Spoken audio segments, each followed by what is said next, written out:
After weeks of tinkering around and fine adjustments and printing parts, I have gotten the Printrbot LC doing my bidding. This is about the best quality printing I've been able to get out of it so far. Let's see what I had to work on to get it to here. While I've been able to print or make most of the modifications, the one thing I had to buy was the Zaxis spring. That spring isolates the drive shaft from the Zaxis rail. Now, the other modification for the Zaxis is the wood does not provide enough rigidity to hold the rail in place. So I printed a stabilizer. The stabilizer has done a great job holding the rail without wobbling around. I did have to gouge some back out with my rotary tool in the back because it was a little too thick and I couldn't reach the bottom. So anyway, very important.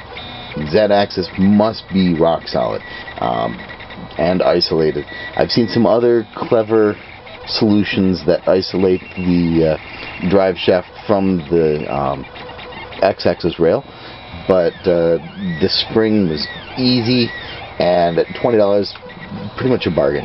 That's $20 with shipping and everything included. So yeah, it was money well spent in my opinion. Probably the single most important upgrade that wasn't included with the Printrbot is the Xaxis belt tensioner. You can see that back here with my little knot of zip ties holding the belt in. 2 screws, very easy to adjust, and makes a world of difference with having a tight X belt to give the side-to-side control you need. Otherwise, your circles will not come out circles. Same thing with the Y-axis belt, but for whatever reason, I've been able to get the tension just fine on the Y-axis without need of any additional parts. X-axis was a nightmare. Printing that made all the difference. I printed this filament guide. It's not a critical piece, but I like having it because it keeps the filament going in nice and tidy, and I think it causes less stress on the internals. It hasn't made any visible difference that I can tell, but my head tells me that it's a good thing to have. You can also see the replacement gear I have.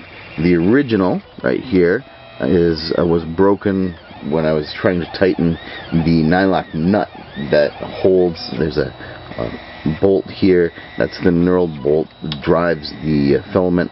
On the back side is a nylock nut that holds the knurled bolt in place. But apparently the nylock nut is stronger than the plastic can handle. So I had to call and get a replacement gear. They replaced it no charge. Awesome. To avoid it, what I did is I first ran the nut through the bolt a few times to loosen it up. I also learned that having this closed rather than open gives some additional tension on the nut. Makes it so you're not going to break it again. So anyway, don't do it. One of the first things you should print once you get things worked out is a replacement gear, because you can kind of see that it's starting to wear out. There it is, wearing out. Actually, while I'm doing this, I may as well point out on the back, you can see, let me get some focus there, so you can see on the back some plugs, these little plugs. I ran wires for a cooling fan, and there's actually a neat study showing why cooling fans don't make that much of a difference. For me, they made it loud, and I had it aimed in correctly, so it was cooling the prints, and they were coming disconnected from the plate. So, cooling fan sounds like a good idea. Studies actually show that it doesn't make that much difference. So, I have removed it, and there's the evidence that it was connected before. The heated bed's been kind of a nightmare for me. I'm down in the basement, it's cold, and the bed has not been giving me consistent temperatures. That, and I have a hard time laying down the sticker that came with it, so I decided I should do some glass. So I printed off these awesome little clips, super easy.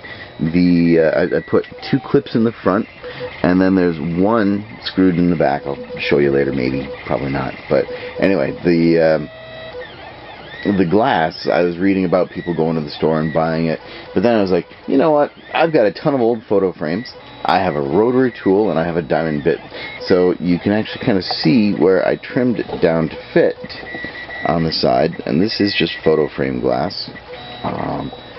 Doing a great job. I've been getting much more consistent temperatures, and on top of that, it's not picking up the red of the Captain tape. So this dirt cheap, easy to do, and highly recommend it. As far as using a rotary tool on glass from a photo frame, I'm not going to say I recommend it. Professional glass cutter will definitely do a better job, but if you're cheap and trying to save money, yeah, it's worth to consider. Just remember safety glasses, folks. This last fix that I'm going to point out is not really a fix per se, but more of a convenience. I've had to make a lot of adjustments up and down with the Zaxis, which means adjusting the screw that goes into this hole, because that hole has your stop switch for the Z-axis. The original design uses 2 nuts to hold it in place, which is good enough, but can be a real pain, and they do vibrate loose every so often.